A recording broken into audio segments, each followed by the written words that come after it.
नमस्कार दोस्तों, कैसे हैं आप लोग। उम्मीद करता हूँ खुश होंगे, मजे में होंगे। स्वागत है आपका मेरे चैनल स्टोरी टेलर सीपी में। मैं हूँ आपका दोस्त, आपका यार, स्टोरी टेलर सीपी, आपका सूत्रधार। तो चलिए दोस्तों, इसी नोट पर आज की वीडियो शुरू करते हैं। आज की वीडियो में मैं आपको सुनाने वाला हूँ अनोखी हत्या नॉवल का चौथा पार्ट। इसके बाकी के 3 पार्ट्स आप ऑलरेडी सुन चुके होंगे, और अगर आपने नहीं सुने तो उनके लिंक्स आपको ऊपर आई बटन से मिल जाएंगे। तो चलिए दोस्तों, ज्यादा देरी ना करते हुए शुरू करते हैं अनोखी हत्या नॉवल का चौथा पार्ट। कोई खास बात बताई थी उसने तुम्हें? मैंने घूरकर उसे देखा। क्या बताया होने की उम्मीद कर रहे हो? कुछ भी, अपनी मौजूदा जिंदगी से जुड़ी कोई भी बात। हाँ, बताया था। मैं झुंझला सा गया। उसने बताया था कि वो घर से भागकर नौकरी की तलाश में दिल्ली जा रही थी। उसके पिता की एक रोड एक्सीडेंट में मौत हो गई थी, जो कि इनकम टैक्स विभाग में काम करते थे। ऐसा कहा था उसने। वो हैरान होने की बजाय बड़े ही निराश भाव से बोला, और कुछ नहीं बताया? बुरा मत मानना, दरअसल दीदी को लगता है कि उसकी मौत में प्यार मोहब्बत वाली बातों का कोई दखल हो सकता है। ऐसा सोचने के पीछे कोई खास वजह? नहीं, कोई वजह नहीं है। बस आजकल आए दिन इस तरह की घटनाएं सुनने को मिल जाती है, इसलिए दीदी के मन में वैसा ख्याल आ गया होगा। उन्होंने तो पुलिस से ये तक पूछ लिया कि संजना प्रेग्नेंट तो नहीं थी। मैंने हैरानी से उसकी तरफ देखा। साफ साफ बताओ, तुम्हारे मन में क्या चल रहा है? बेवजह कोई इतनी दूर की बातें नहीं सोचता। अगर तुम्हें ऐसी कोई भनक है कि संजना का किसी से अफेयर था, तो मुझे ना सही पुलिस को उसका नाम बताओ, ताकि संजना की मौत की जांच किसी सिरे लग सके। ऐसा कुछ नहीं था, वो बदले हुए स्वर में बोला। अब चलता हूँ, दीदी इंतजार कर रही होगी। कहकर वो वापस जाने को घूमा। एक बात और बताकर जाओ। पूछो। संजना का फ्यूनरल कहाँ होगा? मतलब, संजना का अंतिम संस्कार कहाँ करोगे? अच्छा, वो देखते हैं भाई। कोशिश तो दिल्ली में ही करने की है। मेरा एक चचेरा भाई यहाँ रहता है, उसने मदद का आश्वासन दिया है। ठीक है, शुक्रिया। वो घूमा और डीसीपी ऑफिस के भीतर दाखिल हो गया। मैं हैरानी से तब तक उसे जाता हुआ देखता रहा जब तक कि वो मेरी निगाहों से ओझल नहीं हो गया। अजीब आदमी था, अजीब बातें करता था। उसके पीठ पीछे मैंने दुकानदार को चाय के पैसे चुकाए, जो कि कायदे से उसको चुकाकर जाना चाहिए था। फिर अपनी कार की ओर बढ़ गया। 10 मार्च 2015, 11 बजे के करीब मैं एसआई नरेश चौहान से हासिल संजना शुक्ला के रोहिणी वाले पते पर पहुंचा। वो पता एक ऐसे 2 मंजिला मकान का निकला, जिस पर हाल ही में रंग रोगन होकर हटा मालूम पड़ता था। कॉल बेल के जवाब में एक तंदुरुस्त किंतु उम्रदराज व्यक्ति ने दरवाजा खोला। मैंने तत्काल अपने दोनों हाथ जोड़ दिए। किससे मिलना है? गीता अरोड़ा से। संजना शुक्ला की मौत की खबर तो अब तक आपको मिल ही चुकी होगी। उसी सिलसिले में कुछ पूछताछ करनी है। बगल की सीढ़ियों से पहली मंजिल पर चले जाओ। वो रूखे स्वर में बोला। आज उसकी आफ्टरनून की शिफ्ट है, इसलिए घर पर ही होगी। शुक्रिया। एक बात और, उसे ज्यादा परेशान मत करना। बेचारी पहले ही संजना की मौत पर रात भर रोती रही है। जी, मैं ध्यान रखूंगा। मैं सीढ़ियां चढ़ गया। पहली मंजिल पर आमने सामने 2 दरवाजे बने हुए थे, जिनमें से एक उस वक्त दूर से ही अधखुला दिखाई दे रहा था। मैंने भीतर झांक कर देखा तो पूरे कमरे में बेतरतीबी का बोलबाला दिखाई दिया। कपड़े कहीं पड़े थे तो सूटकेस कहीं पड़ा था। यहाँ तक कि वहां रखा सोफा भी जनाना कपड़ों से भरा हुआ था। मैं बगल वाले कमरे के सामने पहुंचा। वहां दरवाजे के बगल में कॉल बेल मौजूद थी, जिसे मैंने पुश कर दिया। तत्काल दरवाजा खुला। खुले दरवाजे पर संजना की ही हम उम्र एक युवती प्रकट हुई, जो कि उस घड़ी एक ढीली ढाली टी शर्ट और पाजामा पहने थी। कद में वो मुझे संजना से बहुत छोटी जान पड़ी, अलबत्ता खूबसूरती के मामले में वो भी कोई कम नहीं थी। यस, उसने अपनी बड़ी बड़ी सवाल करती निगाहें मुझ पर टिका दी। संजना शुक्ला के बारे में पूछताछ करनी है। फिर से? फिर से मतलब? कल पुलिस आई तो थी यहाँ, 2 घंटे तक मुझसे दुनिया जहान के सवाल करते रहे थे। अभी कुछ बाकी रह गया? मैडम, मैं पुलिस वाला नहीं हूं। फिर? एडवोकेट हूं, विवेक आचार्य। याद आया कुछ? तुम वो शख्स हो जिसके साथ अपनी मौत से पहले संजना प्लेन में सफर कर रही थी? और साथ वाली तो कोई बात नहीं थी मैम। समझ लीजिए इत्तेफाकन हम दोनों अगल बगल की सीटों पर सवार थे, और बाद में उसे जहर वाली कॉफी भी तुम ही ने पिलाई थी। ऐसा तुमसे पुलिस ने कहा था? नहीं, वो क्यों कहेंगे? ऐसा कहेंगे तो उन्हें संजना के कत्ल की तफ्तीश नहीं करनी पड़ेगी। उसका लहजा अचानक ही तल्ख हो उठा। उल्टा वे लोग तो मुझसे घुमा फिरा कर बस एक ही बात बार बार पूछ रहे थे कि संजना ने क्या कभी आत्महत्या कर लेने की बात कही थी? क्या उसका हाल ही में अपने बॉयफ्रेंड से ब्रेकअप हुआ था? क्या वो किसी से मोहब्बत करती थी जिसने उसे धोखा दिया था? कमाल है, एक लड़की अपनी जान से हाथ धो बैठी है और पुलिस रेत में मछलियां पकड़ने में लगी हुई है। वे लोग अपनी तमाम कोशिश मेरे मुंह से ये कहलवाने में खर्च किए दे रहे थे कि आत्महत्या के लिहाज से संजना एकदम तैयार केस थी। मैडम, मुझे आपकी बात से पूरा पूरा इत्तेफाक है। इसके बावजूद मैं अभी तक गेट पर ही खड़ा हूं। ओह सॉरी, भीतर आ जाओ प्लीज, कहकर उसने एक तरफ होकर मुझे रास्ता दे दिया। बैठो, वो सोफे की तरफ इशारा करती हुई बोली। फिर किचन में जाकर पानी का ग्लास ले आई। शुक्रिया, मैं तुम्हारे लिए कॉफी बनाती हूँ। नाहक तकलीफ करोगी? मैं खुद भी तो पीऊंगी, बस 2 मिनट वेट करो, कहकर वो एक बार फिर किचन में जा घुसी। मैं इंतजार करने लगा। 5 मिनट बाद हाथ में कॉफी की ट्रे थामे वो वापस लौटी। ट्रे को उसने मेरे सामने सेंटर टेबल पर रख दिया। फिर कोने में पड़ी एक चेयर खींचकर मेरे सामने बैठ गई। कॉफी का कप उठाते वक्त बरबसी एयरपोर्ट का दृश्य मेरी आंखों के आगे नाच उठा।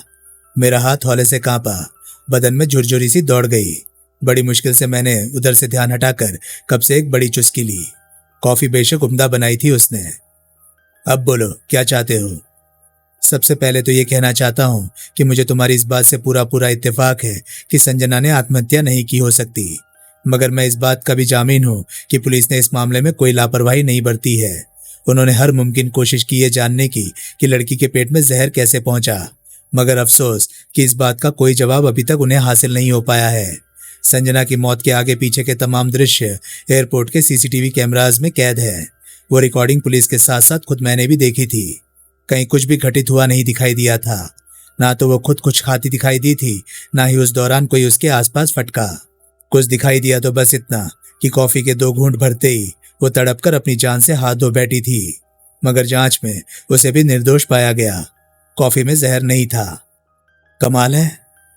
ठीक कहा तुमने, इकलौता यही वो शब्द है जो उसकी मौत को पूरी तरह परिभाषित करता है। कमाल ही हुआ था। कुछ ऐसा हुआ था जो अभी तक सबकी कल्पनाओं से परे है। आखिरकार तो जवाब मिलकर रहेगा। मैं जवाब हासिल करके रहूंगा। तुम ऐसा क्यों करोगे, जबकि इस मामले में कोई तुम्हारी फीस भी नहीं भरने वाला? पुलिस भी तुम पर कोई इल्जाम नहीं लगा रही। इसलिए करूंगा क्योंकि उस अभागी लड़की ने मेरी आंखों के सामने दम तोड़ा था। इसलिए करूंगा क्योंकि फ्लाइट के घंटे भर के सफर में मुझे उससे अपनापन महसूस होने लगा था।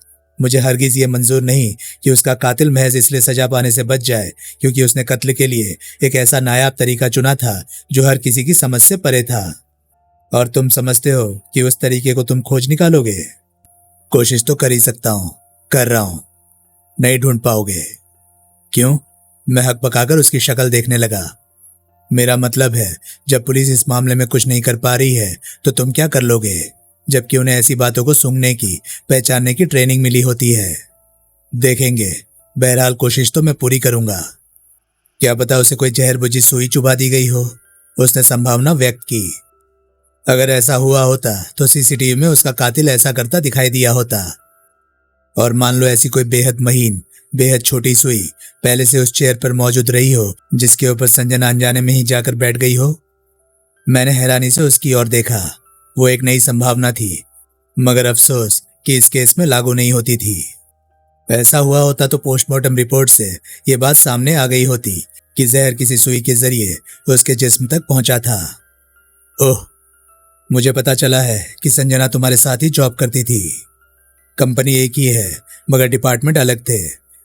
मैं अकाउंट डिपार्टमेंट में काम करती हूँ, जबकि उसका सारा काम लैब के भीतर होता है। कौन सी कंपनी में? स्टार फार्मास्यूटिकल प्राइवेट लिमिटेड का नाम सुना होगा। दवाइयों की बहुत बड़ी कंपनी है ये। सुना है। वहां लैब में संजना का क्या काम था? वो फार्मासिस्ट थी। आगे तुम खुद अंदाजा लगा सकते हो कि उसकी वर्क प्रोफाइल क्या रही होगी। संजना ने बताया था कि उसके पिता की किसी रोड एक्सीडेंट में डेथ हो गई थी।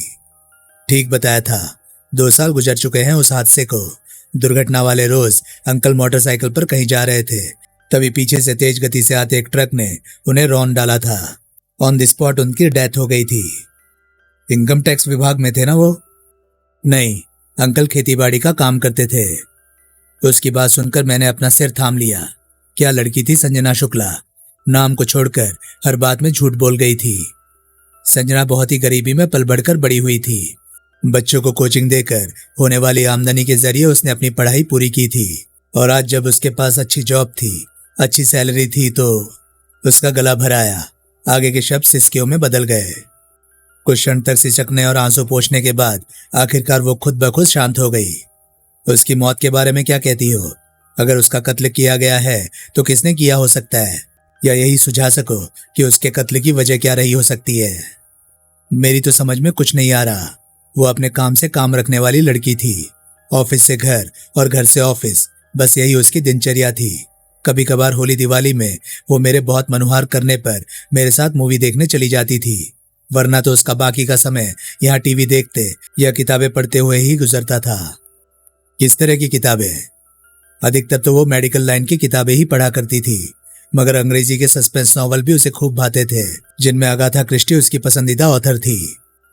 कोई बॉयफ्रेंड? नहीं था, लेकिन उसके साथ काम करने वाला एक लड़का आजकल उसमें बहुत दिलचस्पी ले रहा था। संजना को भी वो पसंद था, मगर उन दोनों के बीच अभी किसी रिश्ते की बुनियाद खड़ी नहीं हुई थी। नाम क्या है उसका? राहुल प्रजापति।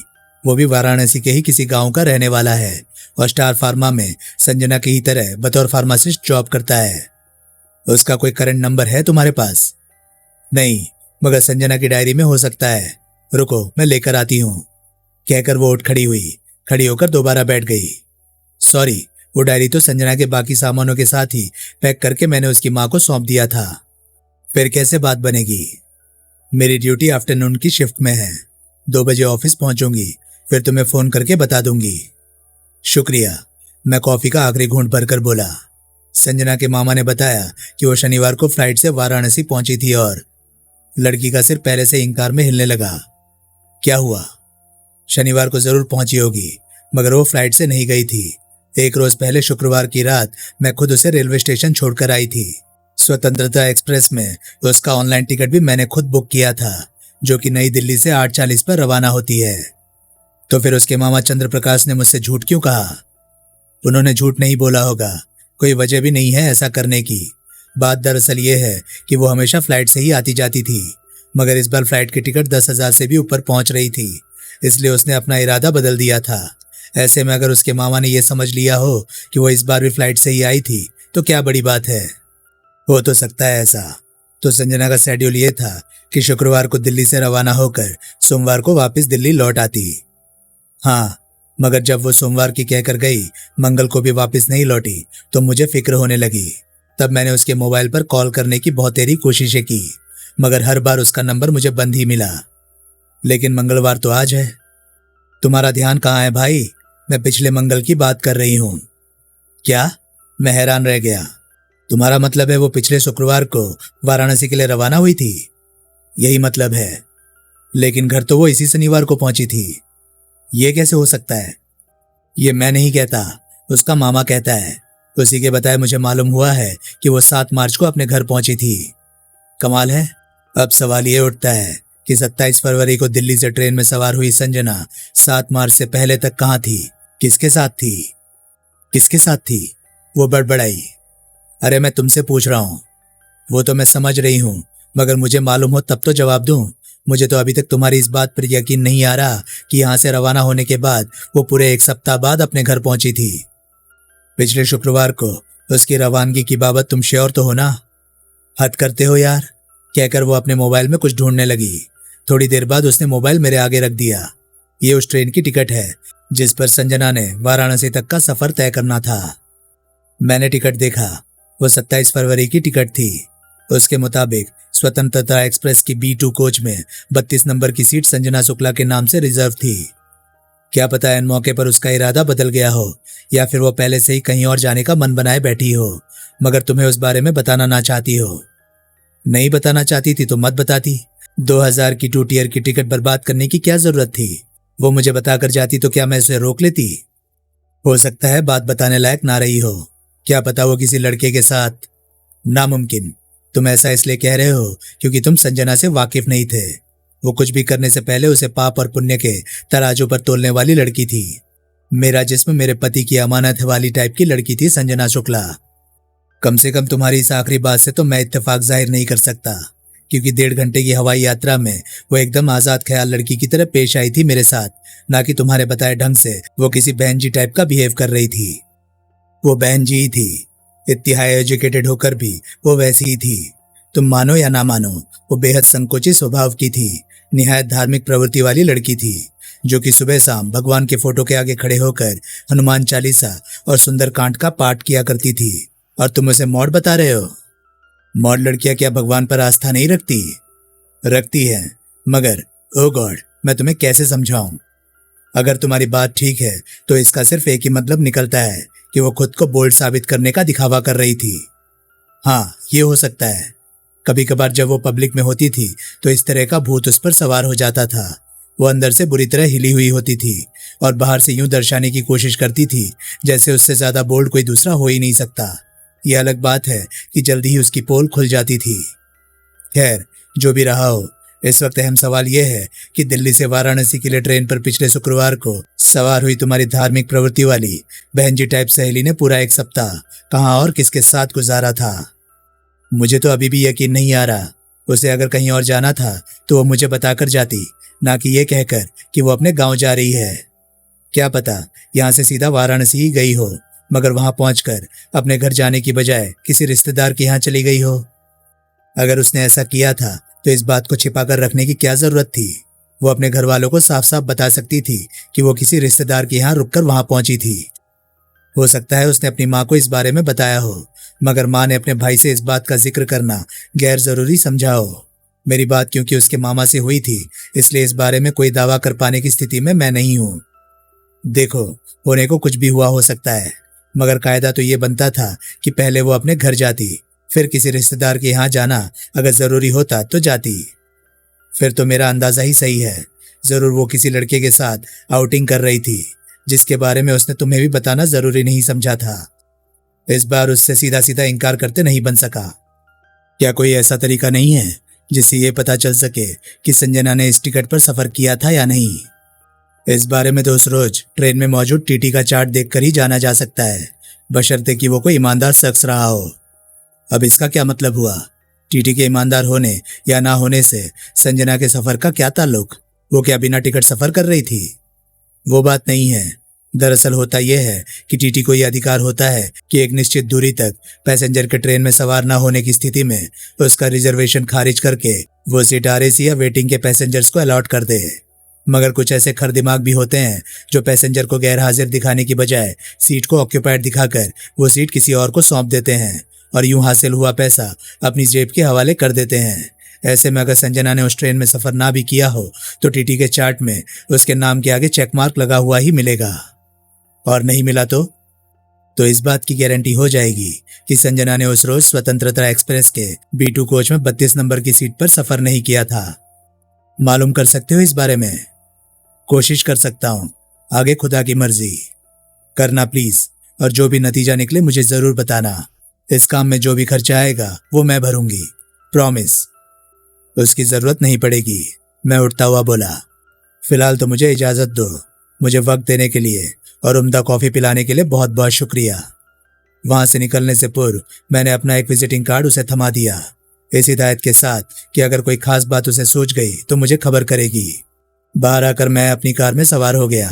पहले मेरा इरादा संजना के ऑफिस का एक चक्कर लगाने का था, मगर फिलहाल वो इरादा मैंने इसलिए मुलतवी कर दिया क्योंकि मुझे पूरी उम्मीद थी कि गीता अरोड़ा के जरिए मुझे संजना के होने वाले बॉयफ्रेंड राहुल प्रजापति, जिसे ये रुतबा हासिल होते होते रह गया था, का कोई कांटेक्ट नंबर जरूर हासिल हो जाने वाला था। इसलिए अब स्टार फार्मा का चक्कर लगाना मेरे लिए गैर जरूरी था। सड़क पर पहुंचकर मैंने संजना के मामा को फोन किया। चंद्र प्रकाश ने यह कहकर फोन काट दिया कि वो उस घड़ी संजना की चिता के सामने खड़ा था। करीब 20 मिनट तक हैवी ट्रैफिक में ड्राइव करता मैं इंडिया गेट पहुंचा। वहां से निजामुद्दीन के राउंड अबाउट पर मुड़ा ही था कि हैंड ब्रेक के करीब रखा मोबाइल रिंग होने लगा। वहां रुककर कॉल अटेंड करना संभव नहीं था। मैं कार को वहां से करीब 2 किलोमीटर आगे निकाल ले गया। उस दौरान घंटी बजनी बंद होकर दोबारा बजने लगी थी। स्क्रीन पर चंद्र प्रकाश का नंबर फ्लैश हो रहा था। सड़क के किनारे कार रोककर मैंने कॉल अटेंड की। अब बताओ क्या बात है? वो तावले स्वर में बोला। संजना के बारे में ही कुछ पूछना था। पूछो। तुमने बताया था कि संजना बीते शनिवार यानी 7 मार्च को 11 बजे के करीब अपने घर पहुंची थी। ठीक बताया था। लेकिन गीता अरोड़ा कहती है कि वो पिछले शुक्रवार को यानी 27 फरवरी को दिल्ली से बाई ट्रेन अपने गांव के लिए रवाना हुई थी। अब बताओ क्या कहते हो इस बारे में? तुम मजाक कर रहे हो? उसका हैरानी भरा स्वर सुनाई दिया। ये कैसे मुमकिन है? तुम गीता से क्यों नहीं दरियाफ्त कर लेते? अरे भाई, मैं ये नहीं कह रहा कि तुम झूठ बोल रहे हो। उसके स्वर में पहले की तरह आश्चर्य के भाव थे। मैं तो ये सोचकर हैरान हो रहा हूं कि ऐसा भला क्यों कर हुआ होगा। अगर वो दिल्ली से 27 को निकली थी तो बड़ी हद 28 की शाम तक उसने घर पहुंच जाना था, जबकि वो 7 मार्च को नारायणपुर पहुंची थी। खैर, मैं इस बारे में दीदी से पता करूंगा। क्या पता संजना ने उन्हें कुछ बताया हो। कुछ पता चले तो मुझे खबर करना। ठीक है। मैं फोन रखने ही वाला था कि वो जल्दी से बोल पड़ा। मेरे पास अभी थोड़ी देर पहले किसी अनजान शख्स का फोन आया था। क्या उस बारे में मुझे पुलिस को बताना चाहिए? फोन का ताल्लुक संजना से था? लगता तो ऐसा ही है। पूरी बात नहीं बताओगे तो सलाह देना कैसे मुमकिन होगा? वो मुझसे किसी एसडी कार्ड का जिक्र कर रहा था। उसने कहा कि संजना के पास एक एसडी कार्ड था जिसमें उसकी दिलचस्पी थी। उस कार्ड के बदले में उसने 2 लाख रुपयों की पेशकश की है। सुनकर मैं हैरान हुए बिना नहीं रह सका। था कौन वो? मुझे नहीं मालूम। तुमने उसका नाम जानने की कोशिश नहीं की? की थी, मगर उसने ये कहकर कॉल डिस्कनेक्ट कर दिया कि शाम को मुझे फिर फोन करेगा। उसका नंबर तो होगा तुम्हारे मोबाइल में? हाँ है। मैंने उस नंबर पर कॉल बैक भी किया था। पता चला वो किसी पीसीओ का नंबर था जिसे एक विकलांग शख्स अपनी साइकिल पर लेकर सफदरगंज अस्पताल के सामने बैठता है। कॉल कितने बजे आई थी? अभी मुश्किल से 20-25 मिनट हुए होंगे। वो नंबर मुझे मैसेज कर दो। मैं बूथ ऑपरेटर से मिलकर देखता हूँ क्या पता चलता है। तुमने मेरे सवाल का जवाब नहीं दिया। क्या मुझे उस कॉल के बारे में पुलिस को बताना चाहिए? मेरे ख्याल से शाम तक इंतजार करो, क्या पता दूसरी कॉल आए ही नहीं। मैं बोला, वैसे था ऐसा कोई कार्ड संजना के सामान में? मुझे नहीं मालूम भाई। जिस वक्त वो कॉल आई थी संजना का अधिकतर सामान उसकी चिता पर रखा जा चुका था। बस कुछ कपड़े हैं जो किसी भिखारी को दान करने के लिए अपने पास रख छोड़ा है। अगर कार्ड जैसी कोई चीज उसके बाकी सामानों में कहीं थी तो समझो उसकी चिता के साथ ही जलकर राख हो गई। ठीक है, शाम तक इंतजार कर लो। उस दौरान अगर उस शख्स का दोबारा फोन आए तो उससे जवाब देने के लिए वक्त हासिल करने की कोशिश करना। उससे क्या होगा? पता नहीं, पहले उसका फोन तो आए। उस बात का संजना की मौत से कोई रिश्ता हो सकता है? अभी इस बारे में क्या कहा जा सकता है, इसलिए अगर उसका फोन आए तो ठीक वैसा ही करना जैसा मैंने कहा है। कोशिश करना कि वो तुम्हें 2-3 दिन बाद फोन करने को तैयार हो जाए। ठीक है, अभी मैं फोन रख रहा हूं। कॉल डिस्कनेक्ट होने के बाद मैंने रेलवे स्टेशन जाने का फैसला किया। रेलवे का टाइम टेबल चेक करने पर पता चला स्वतंत्रता एक्सप्रेस का वाराणसी से दिल्ली पहुंचने का टाइम 11:50 का था। ट्रेन का रनिंग स्टेटस चेक किया तो पता चला 2 घंटा देरी से चल रही थी। मैंने घड़ी देखी, 1 बजने वाले थे, यानी 1:50 के आसपास ट्रेन ने नई दिल्ली रेलवे स्टेशन पहुंचना था। मैंने घर जाने का अपना इरादा मुलतवी किया और नई दिल्ली रेलवे स्टेशन की ओर ड्राइव करने लगा।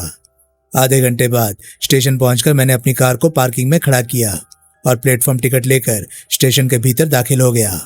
वहां लगे डिस्प्ले बोर्ड के मुताबिक स्वतंत्रता एक्सप्रेस प्लेटफॉर्म नंबर 16 पर लगाई जाने वाली थी। मैं 16 नंबर प्लेटफॉर्म पर पहुंचा। वहां शेड के साथ लटक रही छोटी छोटी स्क्रीन पर निगाह डालता मैं उस जगह जा खड़ा हुआ जहां एसपी कोच पहुंचने थे। मैं इंतजार करने लगा। आधे घंटे बाद कछुए की रफ्तार को मात करती ट्रेन प्लेटफॉर्म पर आ खड़ी हुई। प्लेटफॉर्म पर मुसाफिरों का रेला सा उमड़ पड़ा। मैं किसी टीटी की तलाश में इधर से उधर निगाहें दौड़ाता रहा। आखिरकार मेरी मुराद पूरी हुई। B2 कोच से नीचे उतरता एक टीटी मुझे दिखाई दिया। उसके एक हाथ में छोटा सा सूटकेस था, जबकि दूसरे में उसने एक चाय का कप थाम रखा था, जिससे चलते चलते वो एक चुस्की मार लेता था। मैं भीड़ में जगह बनाता उसकी तरफ बढ़ा। 20 सेकंड बाद मैं उसके साथ साथ चलने लगा। सर, एक छोटा सा काम है आपसे। बोलिए।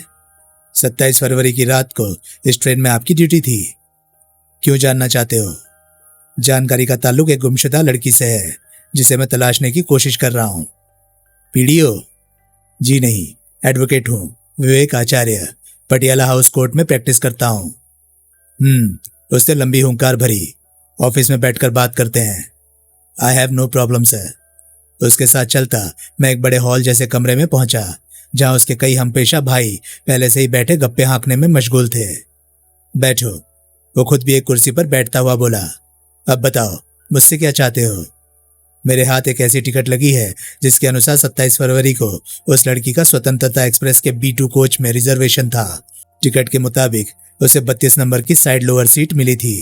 अब मैं ये जानना चाहता हूँ कि उस रात वो सीट ऑक्यूपाइड थी या नहीं। उसके ओरिजिनल पैसेंजर ने उस सीट पर सफर किया था या नहीं। नाम क्या था लड़की का? संजना। आप अगर उस रोज का चार्ट? मेरे पास नहीं है।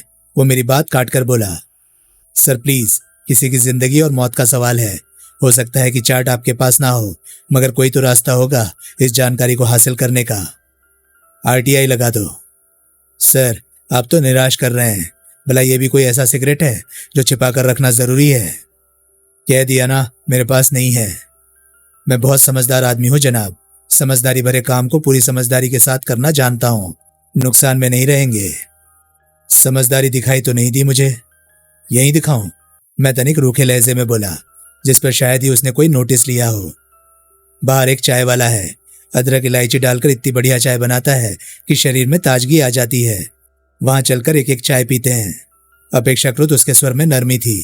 वो उठकर खड़ा हो गया। मैंने उसके पीछे उठने की कोशिश की तो वह जल्दी से बोला, 1 मिनट वेट करो, मैं अभी आया। फिर जवाब की प्रतीक्षा किए बिना वो भीतर के कमरे में जा घुसा। 2 मिनट बाद जब वो वापस लौटा तो खाली हाथ था। जरूर अपना सूटकेस भीतर रखने गया था। उसने मुझे बाहर चलने का इशारा किया तो मैं उठ खड़ा हुआ। हम दोनों आगे पीछे चलते हुए स्टेशन परिसर से काफी दूर निकल आए। तब वो एक पेड़ के नीचे ठिठक कर खड़ा हो गया। अलबत्ता दूर दूर तक कोई चाय की दुकान मुझे दिखाई नहीं दी। अब दिखाओ अपनी समझदारी। मैंने एक फरमाइशी आह भरी, फिर पर्स से 500 का एक नोट निकालकर उसकी तरफ बढ़ाया।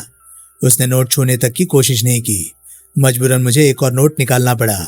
उसने फिर भी हाथ नहीं बढ़ाया तो मैंने जबरन दोनों नोट उसकी मुट्ठी में ठूंस दिए। कम है, वो निर्विकार भाव से बोला। सर, काम भी तो मामूली है। जवाब में कुछ क्षण उसने सोचने का दिखावा किया। फिर नोट अपने जेब के हवाले करने के बाद कोट की अंदरूनी जेब से ट्रेन का मुड़ा तुड़ा चार्ट निकाला और उसे खोलकर देखने लगा। सीट नंबर क्या बताया था तुमने? 32 नंबर। उसने पन्ने पलटे, फिर एक जगह उंगली रखता हुआ बोला, पूरा नाम संजना शुक्ला? जी हाँ, मैं उत्सुक स्वर में बोला। सीट ऑक्यूपाइड थी? हाँ। सच में ऑक्यूपाइड थी? क्या मतलब है भाई? सोचिए। उसने दोबारा उस एंट्री पर निगाहें टिका दी। कुछ क्षण खुर्दबीनी निगाहों से उसका परीक्षण किया, फिर बोला, 100% ऑक्यूपाइड थी। सुनकर मुझे बहुत निराशा हुई। सच पूछो तो अब वो लड़की मुझे वैसे भी याद आ रही है, क्योंकि उसने मुझसे टॉयलेट गंदा होने की कंप्लेन की थी। मुझे अच्छी तरह से याद है कि उसकी कंप्लेन के बाद मैंने सफाई कर्मचारी को बुलवाकर टॉयलेट साफ करवाया था। यहीं, इसी स्टेशन पर? नहीं, उस घड़ी ट्रेन कानपुर और इलाहाबाद के बीच में कहीं थी। लड़की का हुलिया बयान कर सकते हैं? भाई, कोई खास बात तो मेरी नोटिस में नहीं आई, मगर लड़की खूबसूरत थी, कद में लंबी थी, 5.25 फीट की रही होगी। बालों का रंग शायद भूरा था, या फिर रात का वक्त होने की वजह से मुझे ऐसा लगा था। नैन नक्श तीखे थे। अलबत्ता कोई शिनाख्ती निशान मैं नहीं बता सकता। क्या ये जानने का कोई साधन है कि उसने वाराणसी तक सफर किया था या फिर बीच में ही कहीं उतर गई थी? कहना मुश्किल है। इलाहाबाद तक की तो मैं गारंटी कर सकता हूँ। आगे वाराणसी से पहले ट्रेन ने 2 अन्य स्टेशनों पर रुकना था। वो उनमें से किसी पर नहीं उतरी थी तो समझ लो वाराणसी ही पहुंची थी। अगर उस बारे में जानना तुम्हारे लिए बहुत जरूरी है तो ज्ञानपुर रोड और भुलानपुर स्टेशन पहुंचकर वहां की CCTV फुटेज देखने का जुगाड़ करो। काम थोड़ा वक्त खाओ जरूर है, मगर नतीजा हासिल होने की पूरी पूरी उम्मीद है। ठीक कहते हैं आप। देखता हूँ इस मामले में क्या किया जा सकता है। बहरहाल, जानकारी देने के लिए शुक्रिया। मैं पार्किंग में खड़ी अपनी कार की ओर बढ़ चला। अगर उससे हासिल जानकारी दुरुस्त थी तो ज्यादातर उम्मीद इसी बात की थी कि दिल्ली से ट्रेन पर सवार संजना शुक्ला वाराणसी ही पहुंची थी। अलबत्ता ये सवाल अपनी जगह पर बदस्तूर कायम था कि वाराणसी पहुंचकर उसने अगला मुकाम कहां पाया था। क्यों वो अपने घर जाने की बजाय कहीं और पहुंच गई थी? ये एक नई गुत्थी थी जिसका सुलझना बहुत जरूरी था। ऊपर से आगे बढ़ने के तमाम रास्ते बंद दिखाई दे रहे थे। सच्चाई ये थी कि इस पूरे मामले में अब मेरे पास करने के लिए कुछ नहीं बचा था। तभी मुझे चंद्रप्रकाश के मैसेज का ध्यान हो आया। मैंने मोबाइल निकालकर देखा तो उसका मैसेज मौजूद पाया। मैंने उसके द्वारा भेजे गए नंबर पर कॉल लगाई। जैसा कि मुझे पहले ही पता था, कॉल अटेंड करने वाले ने बताया कि वो विकलांग बूथ का नंबर था। जिसे लेकर वो सफदरगंज अस्पताल के मेन गेट से थोड़ा परे हटकर सर्विस लेन में सुबह 8 से रात 8 तक खड़ा रहता है। मैंने उससे रूबरू मुलाकात का फैसला किया। अस्पताल भले ही मेरे रूट में नहीं पड़ता था, उधर से होकर जाने में मुझे 3-4 किलोमीटर की एक्स्ट्रा ड्राइविंग करनी पड़ती, मगर वो कोई मुश्किल काम नहीं था। अलबत्ता नतीजे के बारे में मैं पहले से ही आश्वस्त था कि वो ढाक के 3 पात ही साबित होना था। मैं सफदरगंज अस्पताल पहुंचा।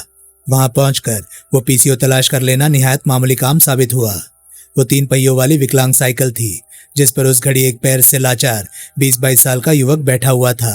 फोन उसने अपने सामने खास तौर से फोन के लिए बनाए गए एक ट्रे में रखा हुआ था। मैंने चंद्र प्रकाश को की गई कॉल की बाबत उससे पूछताछ करनी शुरू की तो उसने मुझे कोई पुलिस वाला समझ लिया। ऐसे कहाँ ध्यान रहता है साहब, पता नहीं किसने कहाँ कॉल किया था, शायद ही मैंने कभी किसी कॉलर की शक्ल गौर से देखी हो। आजकल मोबाइल का जमाना है भाई, उंगलियों पर गिने जा सकने वाले लोग ही पीसीओ पर बात करने पहुंचते हैं। मुझे पता चला है कि वो कॉल 12:30 के आसपास की गई थी। दिमाग पर जोर डालकर देखो, क्या पता कुछ याद ही आ जाए। उसने याद करने की कोशिश की या फिर ऐसा करने का दिखावा किया। मैं इंतजार करने लगा। कुछ क्षण बाद इनकार में मुंडी हिलाता वो बोला, नहीं साहब, उसकी सूरत मुझे याद नहीं आ रही। लेकिन फोन कर चुकने के बाद जब वो वापस लौटने लगा था तो पीछे से मेरी निगाह उस पर पड़ी थी। वो लंबे कद का लड़का था जो कि उस घड़ी ब्लू जीन्स और स्लेटी कलर का ब्लेजर पहने था। अगर कॉल उसने 12:30 के आसपास की थी तो यकीनन वही था, क्योंकि उसके बाद मैं लंच करने चला गया था और जब वापस लौटा तो 2 बज चुके थे। वो अकेला था? नहीं, उसके साथ एक लड़की भी थी जो कि जीन्स की कैपरी और मर्दाना शर्ट पहने हुए थी। उसके बाल खूब लंबे थे जो कि कमर से नीचे तक पहुंच रहे थे। आंखों पर उसने खूब बड़ा सा धूप का चश्मा लगा रखा था। खूबसूरत थी, गोरी चिट्टी थी, नाक एकदम सुतवा थी। आंखों के बारे में नहीं बता सकता क्योंकि चश्मे के शीशों के पीछे देख पाना मुमकिन नहीं था। कद उसका आम लड़कियों जैसा ही था, मेरे ख्याल से 5 फीट के आसपास ही रही होगी। यानी मर्द का कुछ देखा नहीं और लड़की का देखने लायक कुछ छोड़ा नहीं। तो दोस्तों, ये था अनोखी हत्या नॉवल का चौथा पार्ट। ये पार्ट आपको कैसा लगा प्लीज कमेंट सेक्शन में अपनी राय मुझे जरूर बताएं। और हाँ, अगर आपको मेरे वीडियोस पसंद आ रहे हैं तो प्लीज उन्हें लाइक करें और शेयर करें और साथ ही साथ चैनल को सब्सक्राइब करें, क्योंकि मैं ऐसे कंटेंट लाता रहता हूँ। तो चलिए दोस्तों, मैं मिलता हूँ अब आपसे अगली वीडियो में। तब तक के लिए नमस्कार, गुड बाय। सेफ रहिए, खुश रहिए, मजे करिए।